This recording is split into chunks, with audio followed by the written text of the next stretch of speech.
ကျွန်တော်ရှေ့မှာတော့ဒီ Xcode select install လုပ်လိုက်တာဒါနည်းနည်းဒီ command line 2ဆို install လုပ်လိုက်တာပေါ့နော်ပြီးသွားပါဘူးနည်းနည်းလေးကြာလို့ကျွန်တော် recording ကိုရပ်လိုက်တာပေါ့နော်ပြီးရင်ကျွန်တော်တို့ဆက်လုပ်မှာကဒီ Brew ကို install လုပ်တဲ့ command ပေါ့နော် Ruby ဆိုသုံးပြီးတော့မှ Brew ဆို install လုပ်မယ်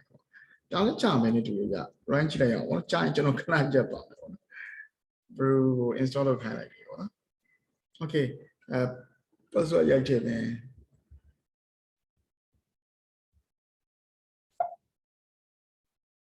enter ရချလိုက်တယ်ပေါ့နော်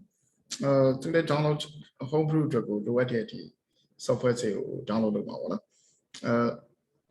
ဒီကျွန်တော်စောစောကသတိထားမိလိုက်တာပေါ့နော်ဒီ command line select ကို download လုပ်တာရော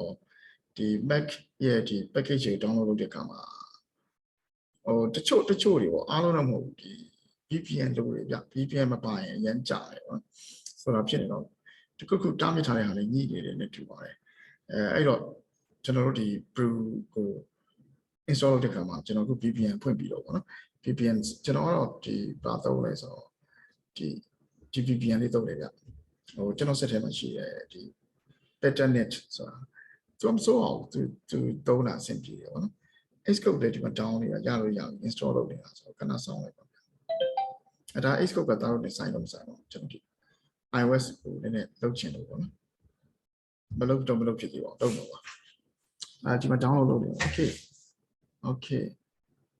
tapping Brew ကိုနော်remote လုပ်တယ်သူလဲနည်းနည်းများတော့ခဏကျွန်တော် pause လုပ်ထားလိုက်ပါမယ်မကြခင်ပြီးတော့မယ်နေတူပါတယ်စောစောကဒီ command line 2ဆိုနေပို့ကြာတယ်ပေါ့နော်အရင်ဆက်မှလုပ်တော့တယ်ဒါလည်းကြာတော့ကြာတယ်9မိနစ်လောက်တော့ကြာတယ်ပေါ့နော်ဒီတိုင်းထိုင်ကြည့်ပြီးတော့မှကြာနေပါဆိုတော့ကျွန်တော်ဒီမှာခဏရက်ပါမယ်brew နဲ့ပတ်သက်ပြီးကျွန်တော်လုပ်ရမယ့်ဟာက brew install လုပ်တယ်ဒါ install လိုက် brew ပါသွားပြီပေါ့နော်ပါသွားပြီးရင်ကျွန်တော်ဘာလုပ်အောင်လဲဆိုတော့ကျွန်တော်တို့ဒီ command line 2မှာ brew ဆိုတဲ့ command ဆိုတည်တာပေါ့နော်မသိဘူးဆိုရင်ကျွန်တော်တို့ကဒီ environment variables တွေမှာကျွန်တော်သတ်ပြင်ပေးရမယ်brew ရတော့ပြီဆိုရင်ကျွန်တော်တို့ဒီ MySQL database ကို install လုပ်မယ်ပြီးလို့ရှိရင် MySQL workbench ကို install လုပ်မယ်ပြီးရင်ကျွန်တော်တို့ဒီလိုအပ်တယ်ကျွန်တော်တို့ Spring တန်းကြရင်တော့ဒါ MySQL Java Basic System မှာတော့ MySQL database ကိုလည်းသုံးတာပါကျွန်တော်တို့ Spring တန်းကြရင် MySQL ကိုလည်းသုံးတယ်နောက် PostgreSDB ကိုလည်းကျွန်တော်သုံးကျင်တယ်ဆိုတော့ Postgres database ကိုလည်းBrew နဲ့ install လုပ်မယ်ပေါ့နော်ပြီးရင်ကျွန်တော် Spring တန်းထဲမှာ GitHub ကိုလည်းကျွန်တော်သုံးတယ်ဗျ GitHub ကိုကျွန်တော် command line ဆက်နေကျွန်တော်သုံးကျင်တယ်ဆိုလို့ရှိရင်ဒီ Brew ကိုသုံးပြီးတော့မှ GitHub git commands ကိုကျွန်တော် install လုပ်လို့ရပါတယ်အကုန်လုံးတော်တော်များများdeveloping မှာသုံးတဲ့ tools တွေတော်တော်များ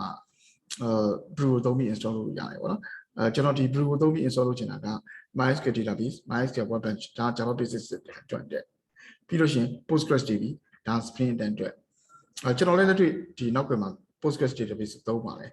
ကိုရေးတဲ့ဒီ customer ဆို service ပေးရမယ်အရာမျိုးတွေဆိုရင်ကျွန်တော်ဒီ Postgres database ကိုအသုံးပြုပြီးရှိတယ်ပေါ့နော်